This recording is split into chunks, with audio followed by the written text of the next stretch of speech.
She accidentally married the CEO who turned out to be a vampire prince. Part 1. Chapter 1, Drunken I Do. The morning sun stabbed through the slats of the hotel room blinds like golden knives. Luna Martinez groaned and rolled over, burying her face in a mountain of pillows that didn't smell like hers. There was cologne in the air, crisp, clean, expensive.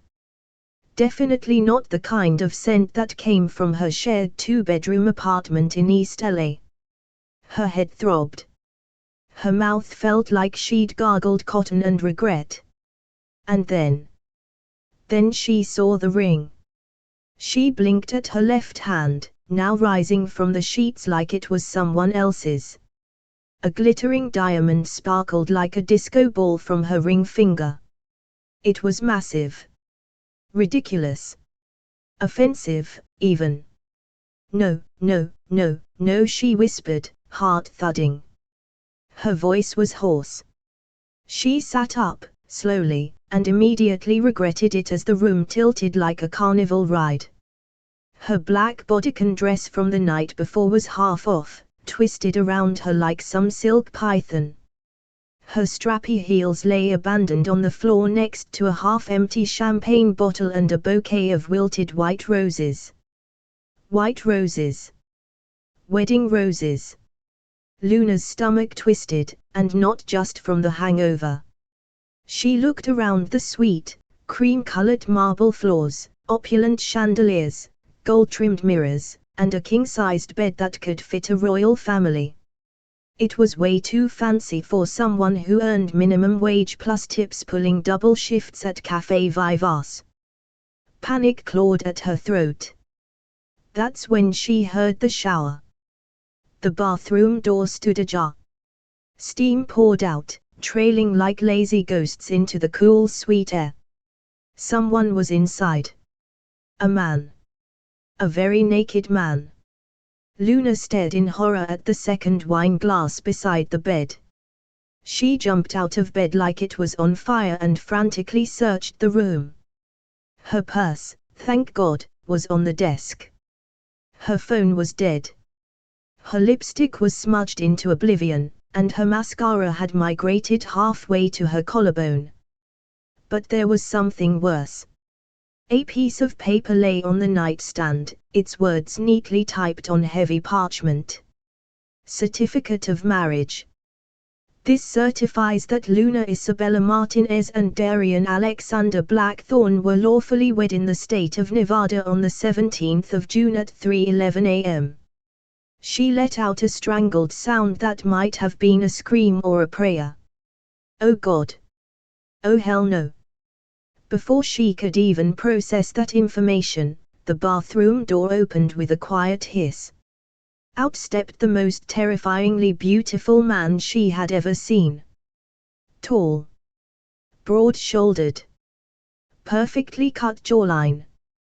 His hair was jet black and tousled, like he'd just rolled out of a GQ dream.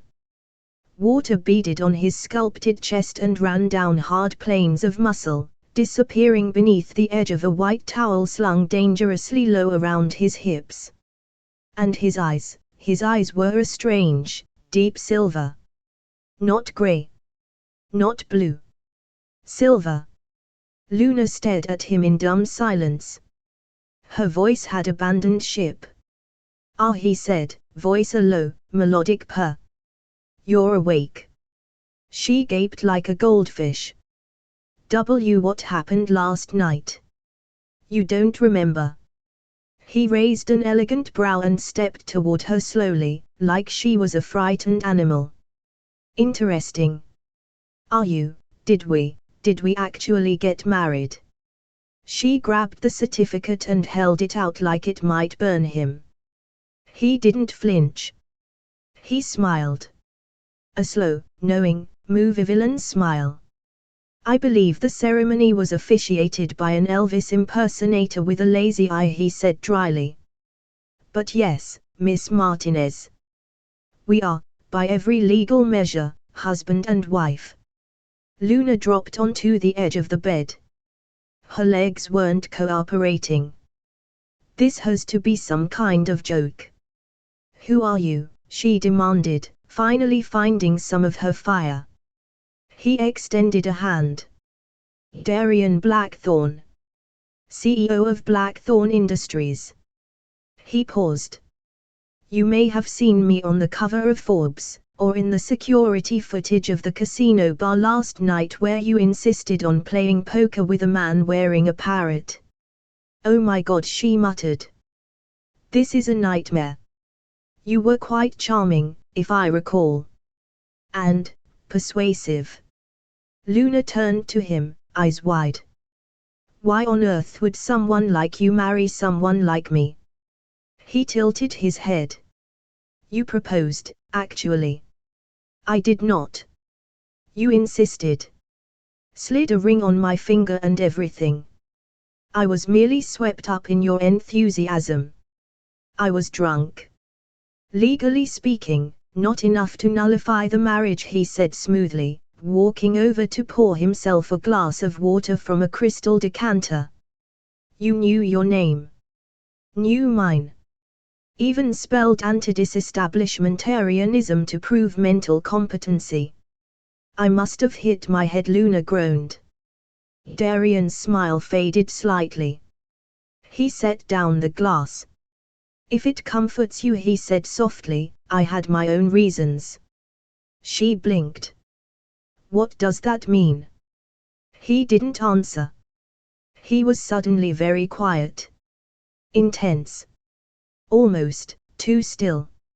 Something in his gaze made her heart skip.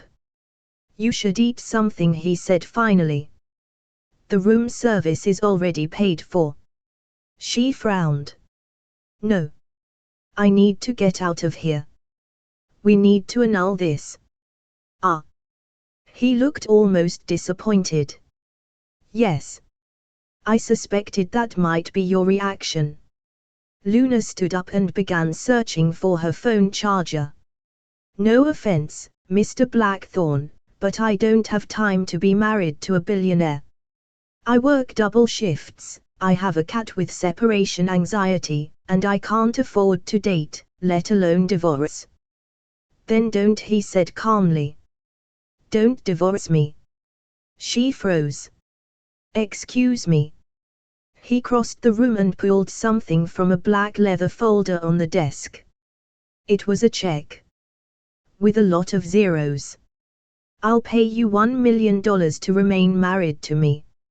6 months. After that, you're free to go.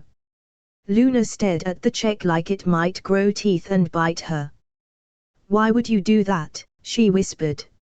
He looked up, and for a single, fleeting second, she could have sworn his eyes gleamed red. Because, he said slowly, your accidental proposal may have done more than just surprise me. He stepped closer. It may have saved me. Chapter 2, Boardrooms and Bites. Wearing the only blazer she owned, a discount rack special from Ross that had seen more coffee spills than dry cleaning. She shifted uncomfortably in her heels, clutching her bag like a shield, surrounded by people in designer suits, earpieces, and the kind of confidence that screamed important. She had no business being here. This wasn't her world. She was used to espresso machines, sticky tip jars, and regulars who paid in nickels. Not luxury skyscrapers with $3,000 chairs and women in stilettos who looked like they'd bite for fun. She'd taken the check home. Stared at it for hours. Slept with it under her pillow like a medieval knight guarding treasure. Then torn it up. Then cried. Then taped it back together. Because $1 million would change her life. It would pay off her student loans, cover her mom's medical bills, and maybe even let her quit slinging lattes for soul-crushing hours. But it still didn't explain why he wanted to stay married. That was what scared her more than anything. The man she'd accidentally married, Darian Blackthorne, had not called. He hadn't texted. but a sleek black town car arrived this morning with her name on a little sign like she was royalty or luggage. She was driven downtown in silence by a chauffeur who wore sunglasses inside the car. Now, she was here. In enemy territory.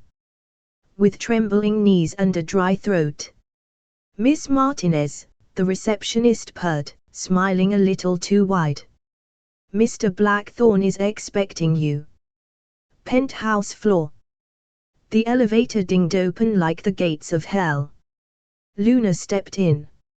As the floor numbers climbed past 20, past 40, up to 62, Luna tried to slow her racing heart. What if this was all a setup? What if Darian had lured her here to trap her in some kind of legal vampire dungeon? Okay, maybe she needed to stop watching late-night horror movies. The doors opened with a soft ding. The penthouse floor was unspeakably elegant. White marble floors. Floor-to-ceiling windows with views of downtown LA that looked ripped from a billionaire's Pinterest board. Giant abstract art pieces that probably cost more than her organs combined. And then she saw him. Darian stood by the window, backlit by sunlight, reading something on a tablet. He wore a charcoal three-piece suit so sharp it might have been forged by gods. His silver cufflinks gleamed. His black hair was slicked back, neat and cold and perfect. When he turned to face her, those strange silver eyes locked onto her like she was the only person in the world. You came, he said softly. Luna swallowed. You sent a car. I felt like I didn't have a choice. There's always a choice, he murmured. But I'm glad you're here. He gestured to a velvet chair near a black marble desk. She sat, stiffly, half expecting it to be a trapdoor. You said 6 months, she said, cutting to the chase. What's the catch? Who do you need to impress? A dying grandmother. A hostile boardroom. Tax evasion. One of his eyebrows quirked. Would it help if I said all of the above? No. It would not. He smiled again. This time, it was more restrained. Calculating. I need a wife, he said, simply. Legally, publicly, and visibly. There are eyes on me. Investors. Partners. Contracts that hinge on appearances. You, Luna, are the perfect solution to a very complicated problem. Luna snorted. The perfect solution. You met me when I was dancing on a bar stool yelling that capitalism is a scam. I admired your passion. You're a capitalist. A detail, he said coolly. You're also surprisingly adaptable. You haven't screamed, fainted, or leaked this to TMZ. That's more than I can say for most of the women who've come near my private life. She crossed her arms. So what happens now? Do I just smile and play housewife Barbie? He turned serious. No. You'll have full autonomy. I'm not interested in owning you, Luna. I just need the image. You'll attend functions with me. Live in my residence. Pretend, convincingly, that we're a happy couple. At least until December. Why December? He hesitated for the first time. His jaw tightened. Because that's when the board votes to renew my ownership stake. And when certain international interests will either confirm or challenge my claim to legacy assets. She squinted. That sounded like code for spooky vampire family politics. He gave the faintest smile, but didn't deny it. Instead, he opened a sleek leather portfolio and slid it across the desk. It contained a contract, precise, formal, notarized, with phrases like non-disclosure agreement, public spousal representation, and clause for emotional disengagement. I'll compensate you monthly, he said, and you'll have complete legal protection. If, at any point, you wish to end the arrangement, you may, though I advise against doing so before December 17th. Luna picked up the pen but paused. What aren't you telling me? He met her eyes. His gaze darkened, not in malice, but in depth. Like looking into a well with no bottom. I have conditions. Secrets. Ones that would frighten most people.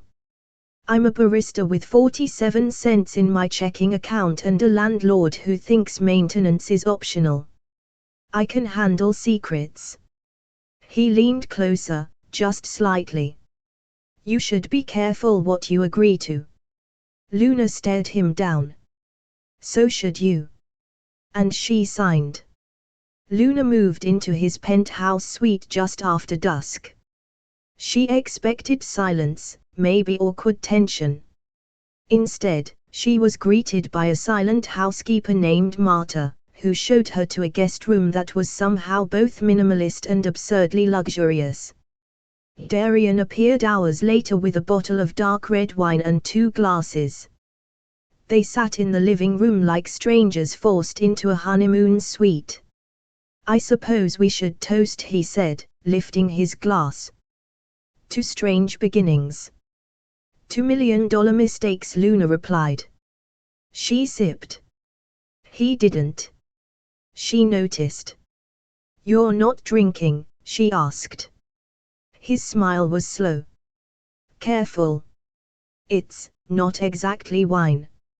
She frowned. What is it then? He looked at her. And for a moment, just a flicker, his eyes gleamed that eerie, luminous red she swore she had imagined. Something vintage, he said quietly. Luna's hand trembled slightly on her glass. She laughed, but it came out thin. Okay, she said, swallowing. Let's pretend that wasn't weird. He tilted his head, watching her. You're not afraid. I'm not sure what I am, she said. But if this gets me out of overdraft fees and into a real mattress, I'll survive the weird. He set his glass down. I'm not so sure, he murmured. Some truths don't like to stay hidden for long. She didn't hear him. But the shadow he cast against the wall didn't move with him. 3 days later, Luna Martinez stood in the gleaming, high-rise lobby of Blackthorn Industries. Chapter 3, The Blood Contract. The next morning, Luna Martinez awoke in a bed that felt more like a cloud than furniture. Egyptian cotton sheets. Pillows that seemed to exhale. A comforter fluffier than her ex's promises. For a moment, she didn't remember where she was. Then she spotted the glittering wedding ring on her hand, the closet full of clothes she didn't own, and the oversized portrait of Darian Blackthorn above the fireplace. Right. The accidental marriage. To a billionaire. Who drinks not wine. And whose eyes may or may not glow red. No big deal, she muttered to herself, pushing the silk sheets aside. Just another Tuesday. The penthouse was quiet. Too quiet. No sound of staff. No footsteps. No clinking silverware or humming appliances. Just the ticking of an ornate grandfather clock and the subtle hum of the building itself, 62 stories above ground.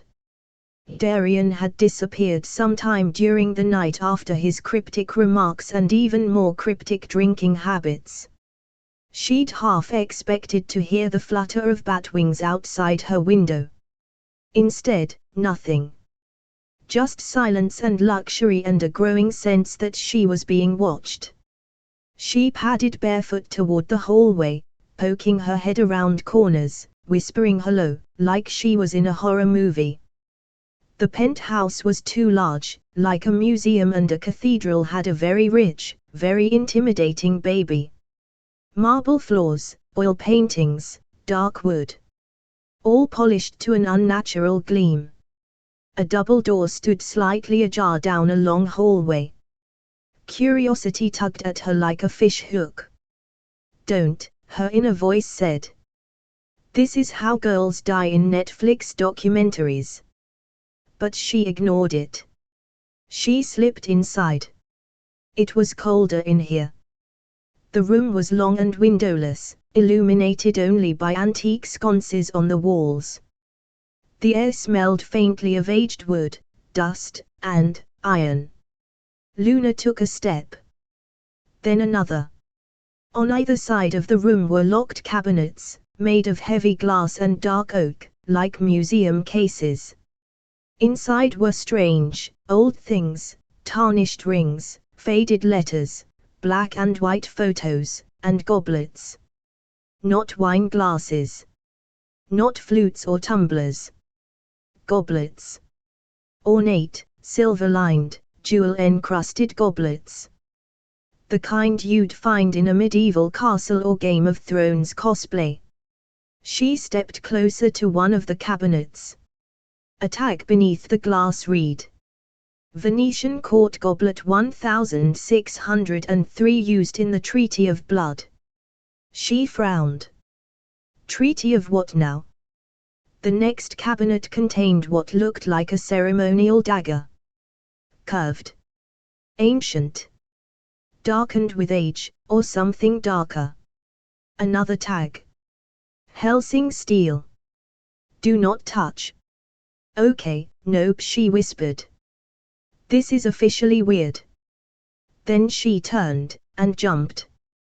There was a portrait hanging at the end of the hall-sized room. Darian. Only not Darian now, Darian then. He stood regal and sharp in the painting, draped in a cloak of black velvet and blood-red trim. A jeweled medallion rested at his throat. His expression was cold, proud, and identical to the man she'd accidentally married. The date on the bottom corner read 1792. Luna stepped back, heart hammering. Before she could process the implications, she saw something even worse. On a pedestal behind glass. Her own name. A display titled Luna Martinez, contracted spouse. Signed, the 17th of June, 3:11 a.m. Status, pending ascension. What the actual hell, she began. The door behind her clicked shut. She spun around. Darian stood in the doorway, calm as ever, hands clasped behind his back. No expression on his face.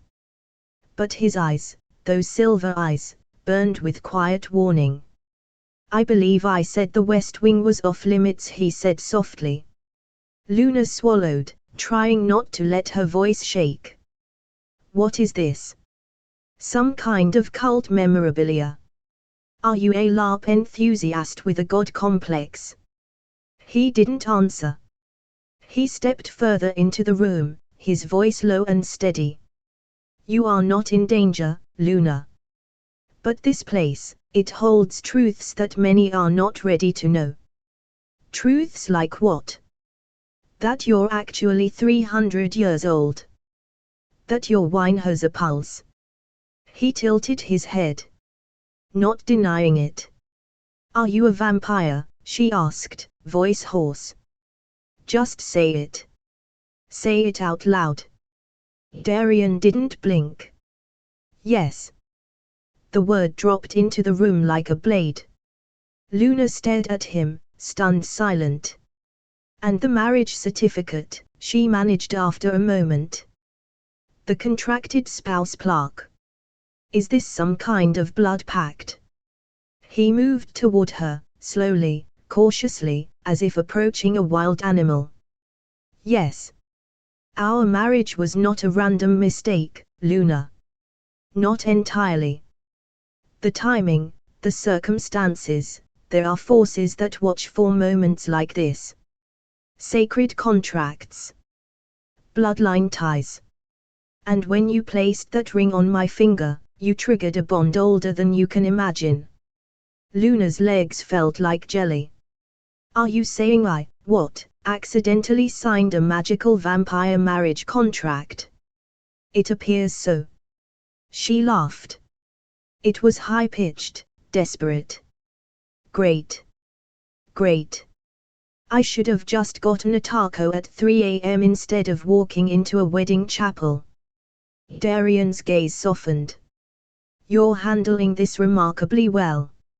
I'm not handling anything.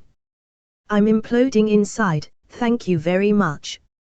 He walked to the painting of himself and stared up at it.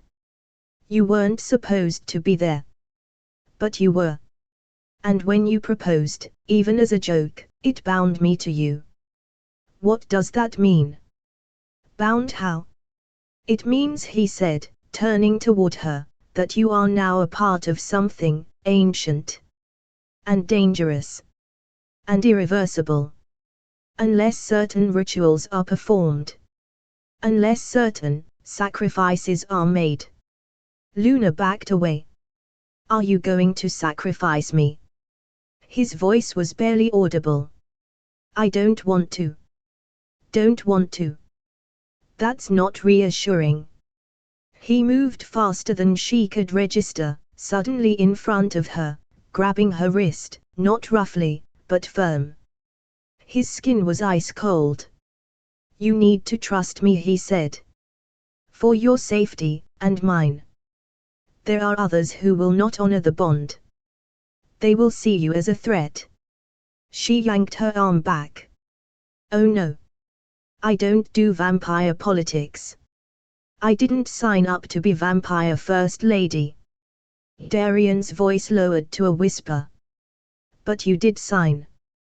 Luna, that night wasn't just about drunken vows. The blood that sealed that ring, the cut on your thumb, remember?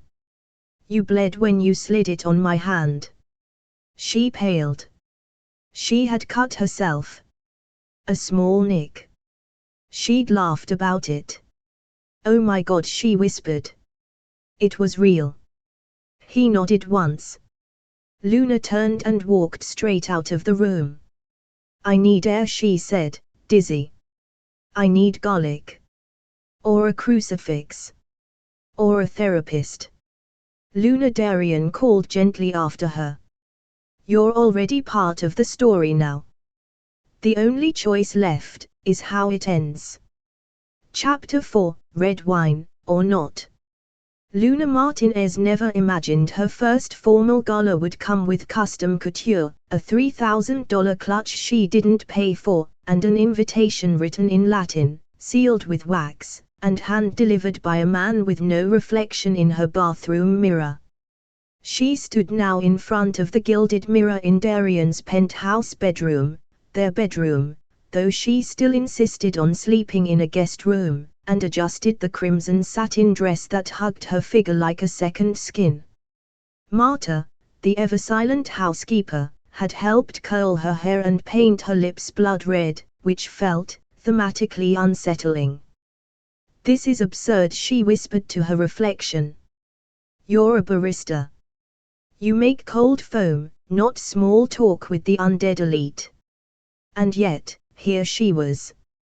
Mrs. Luna Blackthorne. Wife of a billionaire. Possibly contractual bound to a vampire prince. She heard footsteps behind her and turned. Darian stood in the doorway, breathtakingly elegant in a tailored black suit with a blood-red pocket square. His tie-pin was shaped like a tiny dagger. His eyes, still that unnatural silver, darkened slightly when they landed on her. You look, he paused, as though language was failing him, like temptation itself. Luna flushed despite herself. Flattery won't stop me from asking questions tonight. I expect nothing less, he said, offering his arm. But remember, this crowd. They're not like most people. They see everything. You mean they have fangs? He didn't laugh. Just smiled faintly. And they were off. The gala was held in a towering Gothic hotel downtown that Luna had once passed on her way to a bus stop, never realizing the rooftop ballroom even existed. Now she walked across black marble floors beneath 1,000 candles suspended midair, literally floating, each flame gently flickering despite the absence of wind. The walls were mirrored, distorting everyone's reflections. Some guests had no reflections at all. Every attendee wore a mask, except for Darian.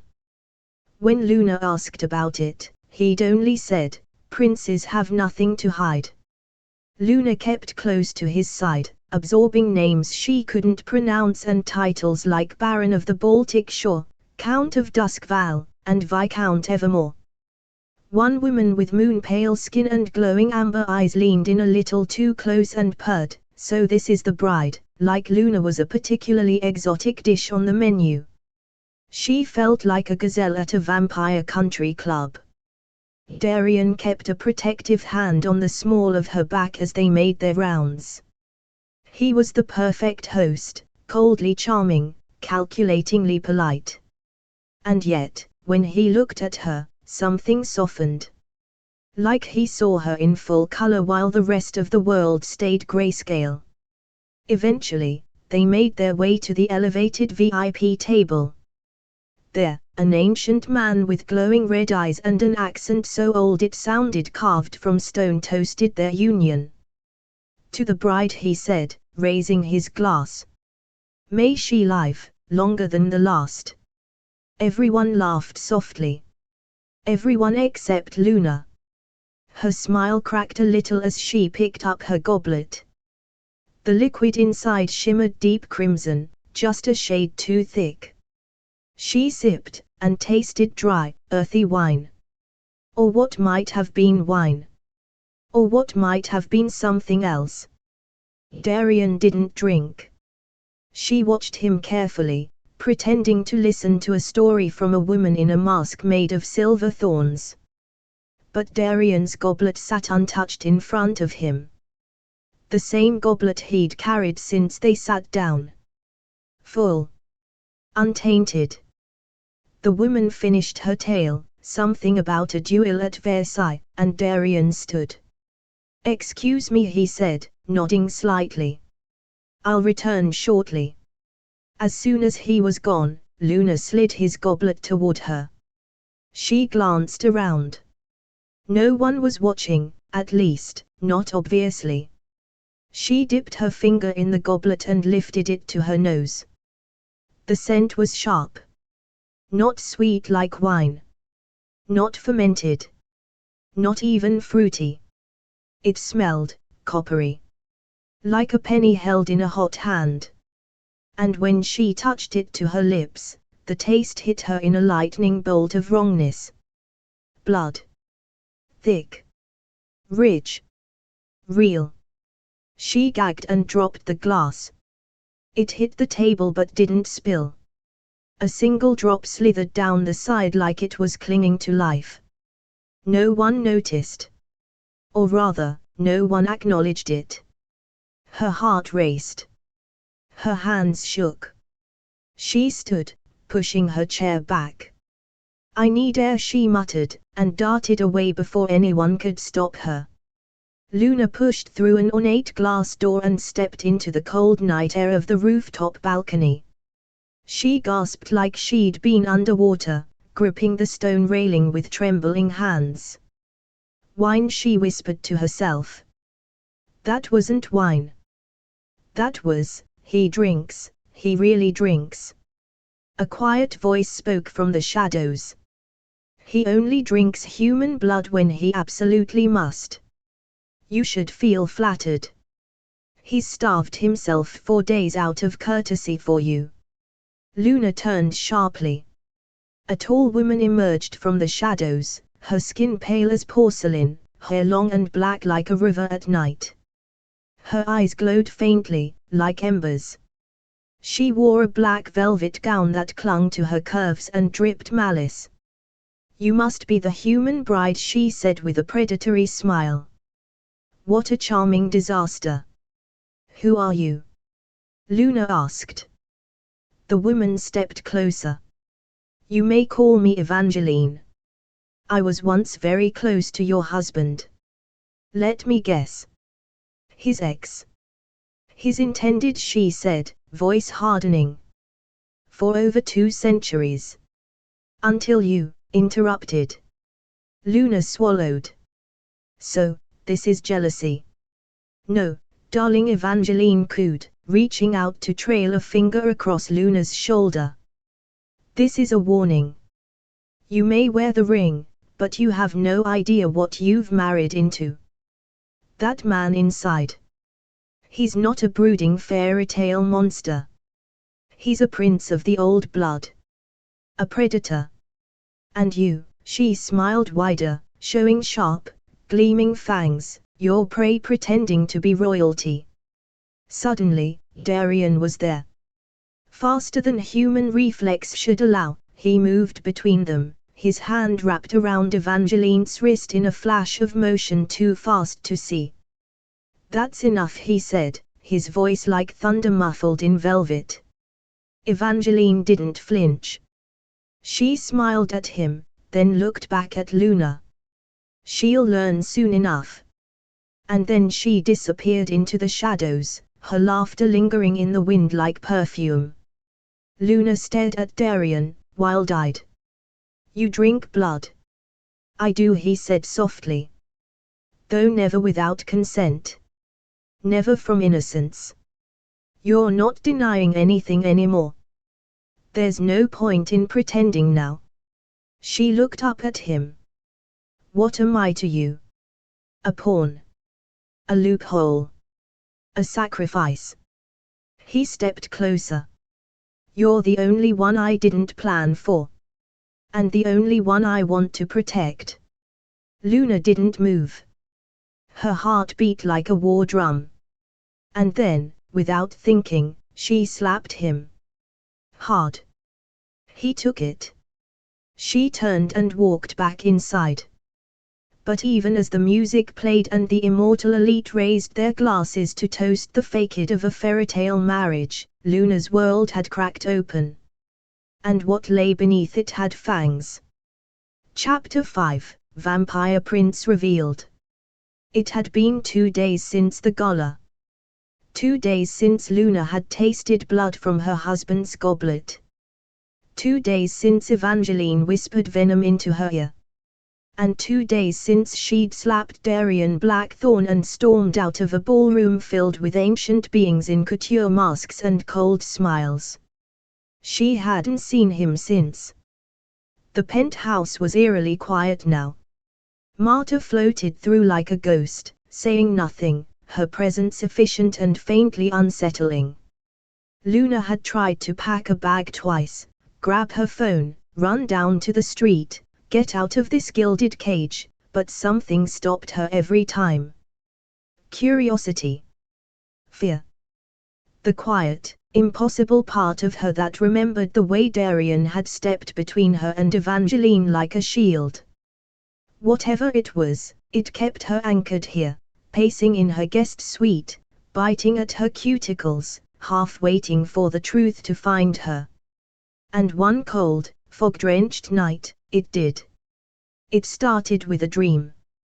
Luna was walking barefoot down a candlelit hallway. She could feel the chill of stone beneath her feet. The air was heavy, humming with something ancient.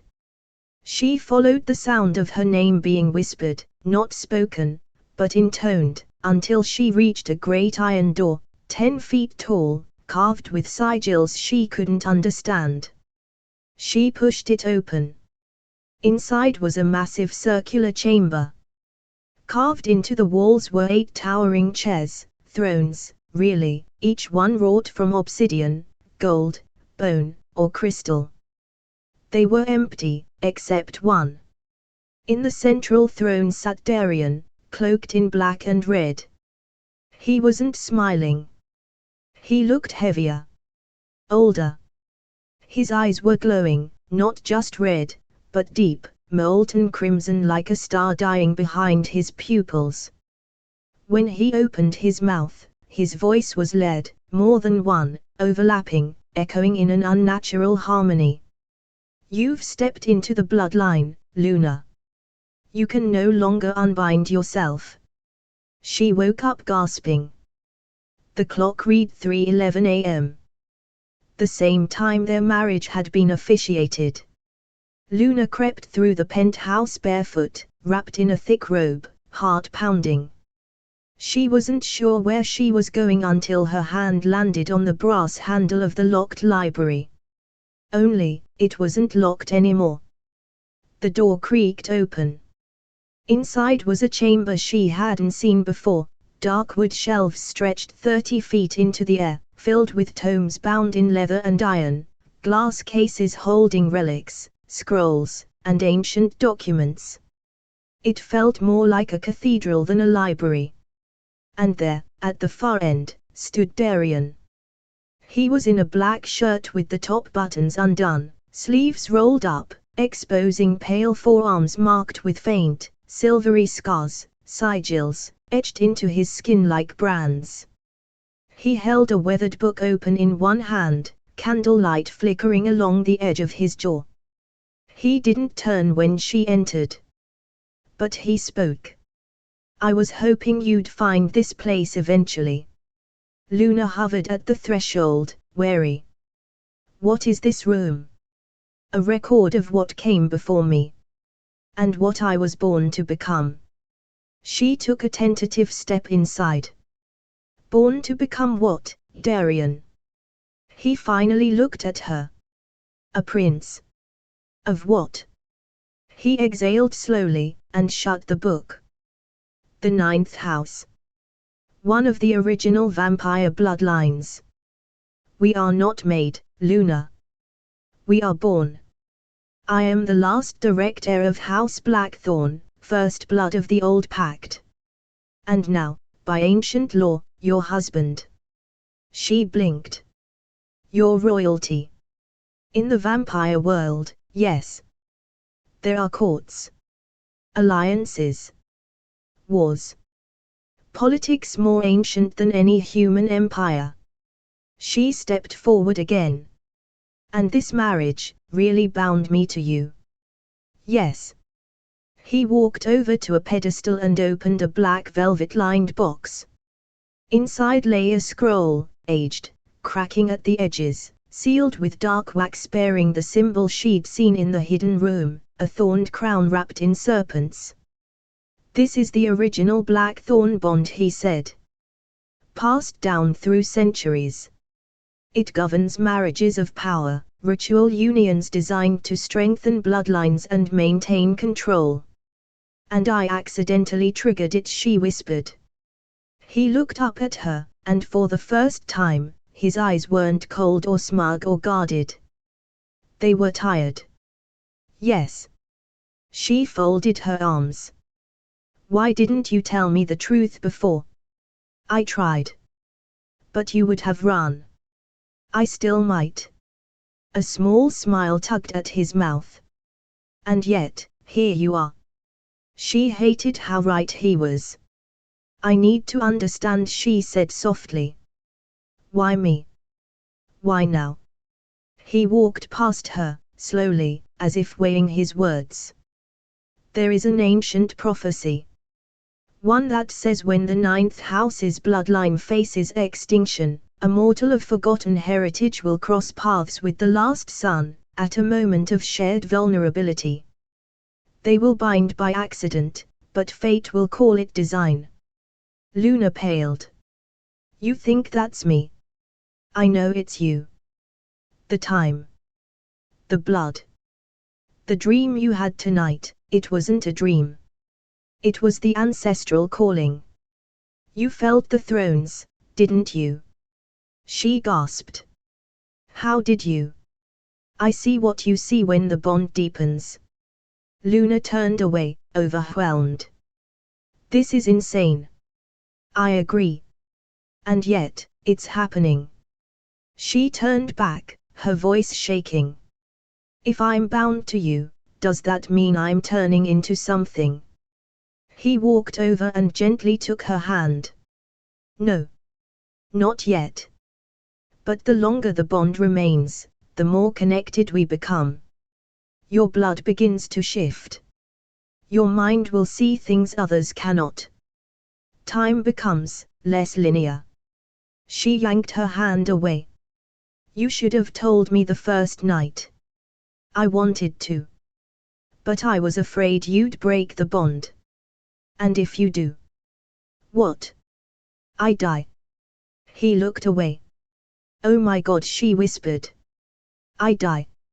If the bond is broken before the final rite, yes, he said quietly. The magic doesn't unmake cleanly. It punishes. Silence settled between them. Finally, Luna looked up at him. So what now? He looked at her like she was something sacred and dangerous at once. Now, we prepare. There are others who have learned of our union. Some who want the bond completed. And some who want it destroyed, she guessed. He nodded. Evangeline is only the beginning. Luna took a breath. She had wanted to run. She still did. But something in her bones, something old and buried and wild, was beginning to wake. She wasn't just a barista anymore. She was something else. Then teach me, she said. If I'm part of this. I want to know everything. Darian smiled. And for the first time since they met, he looked like a prince, dangerous, powerful, eternal. So be it, he said. And in the shadows of the library, their fate began to thread tighter than blood. Chapter 6, Bitten by Curiosity. Luna Martinez had never worn a diamond necklace worth more than her student loan debt. And she certainly never thought she'd wear one while fake smiling at a CEO's charity gala, arm in arm with a man who was both her legal husband and a centuries-old vampire prince. But life, apparently, liked a good plot twist. And so, there she was, draped in midnight blue satin, hair swept into an elegant chignon, standing beside Darian Blackthorne on the red carpet outside the Blackthorne Foundation's annual winter charity auction. The flashing lights of cameras stung her eyes. Every reporter yelled her name now. Or worse, his. Darian. Over here. Mr. and Mrs. Blackthorne, smile. Luna, is it true you were engaged after just one night? Is this a real marriage, or another publicity stunt? Luna, are you pregnant with a vampire baby? One voice cackled from the back. Luna choked on a laugh. Darian's hand slid around her waist, steadying her. Breathe, he whispered into her ear. Bite me, she whispered back. His grin was downright wolfish. Later. She managed to keep smiling until they reached the velvet-roped entrance of the gala. As soon as they were inside the grand marble lobby of the event space, Luna let out a long breath and hissed, "Remind me why we're doing this again." "You agreed to act the part," Darian said smoothly, leading her up the sweeping staircase. Smiling, mingling, and playing the role of radiant vampire bride comes with the contract. Right, she muttered, tugging at the necklace Marta had insisted she wear. Fake wife. Real diamonds. Fake smile. Real monsters. Darian glanced sideways. It's not all fake. She didn't answer. She was too busy trying not to trip over the train of her dress or accidentally flirt with a Duke of Darkness. The ballroom was lit by chandeliers the size of cars, sparkling like constellations. Waiters in black gloves glided through the crowd carrying trays of champagne, though Luna noticed, again, some glasses were filled with a deep, much thicker red liquid. She steered clear of those. There were easily 500 people in the room, dressed in gowns, tuxedos, and vintage couture, but not all of them looked entirely human. Some moved too quietly, others too gracefully. One man's pupils were shaped like slits. A woman's voice had a hypnotic lilt to it, like singing glass. Luna kept her expression neutral, but her skin crawled. And she noticed something else. They were watching her. Not Darian. Not the Foundation's investments. Her. I feel like I just walked into a casting call for vampire soap opera villains, she muttered. That's accurate, Darian said mildly. Most of them would rather see us divorced. Or worse. Fantastic. Any reason why I'm public enemy number one? Because you broke a pattern, he said. And vampires, Luna, loathe unpredictability. You're mortal. You're not vetted. And you married into a bloodline they've spent centuries trying to manipulate. Luna took a flute of actual champagne from a tray and sipped, heart racing. So. I'm basically a glittery political grenade. Precisely, he said, raising his own glass in mock salute. As the evening wore on, Luna followed Darian through clusters of whispering immortals, their conversation laced with cryptic references to treaties, councils, and ancient incidents she had no context for. She nodded politely. Smiled often. Laughed in all the wrong places. But beneath the polish, her brain was cataloguing everything. Especially the way Darian behaved. He didn't eat. He didn't drink from the wine. He barely blinked. Yet everyone deferred to him. Even the oldest-looking vampires. One ancient, hunched man, referred to as Archduke Fenrir, bowed ever so slightly when Darian passed. She whispered, do all vampires have royal titles, or is that just an ego thing? Darian leaned in. Titles are often inherited, but the respect, that's earned. They fear me because of what I am. And what I've done. His tone was distant, almost dark. She didn't ask. But her curiosity only grew. Luna slipped away just after midnight, when the main auction began and Darian was pulled into a tense conversation with a delegate from the eastern houses. She moved through the halls like a ghost in heels, seeking a place to breathe. To think. She found it in a side gallery behind velvet curtains. Unlike the grand ballroom, this room was dimly lit, lined with antique portraits, mostly of men who looked eerily like Darian. Same strong jaw.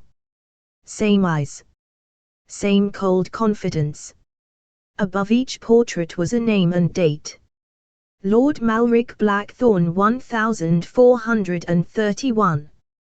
Count Elias Blackthorne 1582. Prince Araman Blackthorne 1697 1791. Darian Blackthorne present. She stared. The years didn't add up. Darian wasn't even pretending to be someone's descendant. His name was just listed. Present. As in, still alive. Still reigning. Still ruling. She stepped closer to the painting. It was Darian in a double-breasted coat, blood-red velvet, standing before a throne of black obsidian. His eyes glowed. Just like they had in her dream. Suddenly, a whisper echoed behind her. You really don't know what you've married, do you? Luna spun around. A man stood in the corner, tall and lean, hair like coal and a voice like smoke. Who are you? She asked, instantly on edge. Nikolai, he said, bowing mockingly. Darian's younger brother. The one no one mentions. The disappointment. He grinned, showing teeth. We'll meet again soon, sweet sister-in-law. Then he vanished, literally. One blink and he was gone. Luna stumbled back out into the hall, breathing hard. Darian found her moments later. Luna, he asked sharply, eyes scanning her. She turned to him, chest heaving. You didn't tell me you had a brother. His jaw clenched. So? He's already watching. Watching, she demanded. What the hell is going on, Darian? Who is he? Someone who shouldn't be here. You mean someone dead? Darian didn't answer. He pulled her close, gripping her by the elbows. Listen to me. No matter what he says, no matter what he promises, do not trust Nikolai. He is dangerous. Even to me. Why? Because he wants what I have. The throne. The legacy. The bloodline. And me, she whispered. His voice dropped to a dark whisper. Especially you. Because every love story deserves a little magic. You've just felt the passion, the heartbreak, and maybe, a spark of destiny.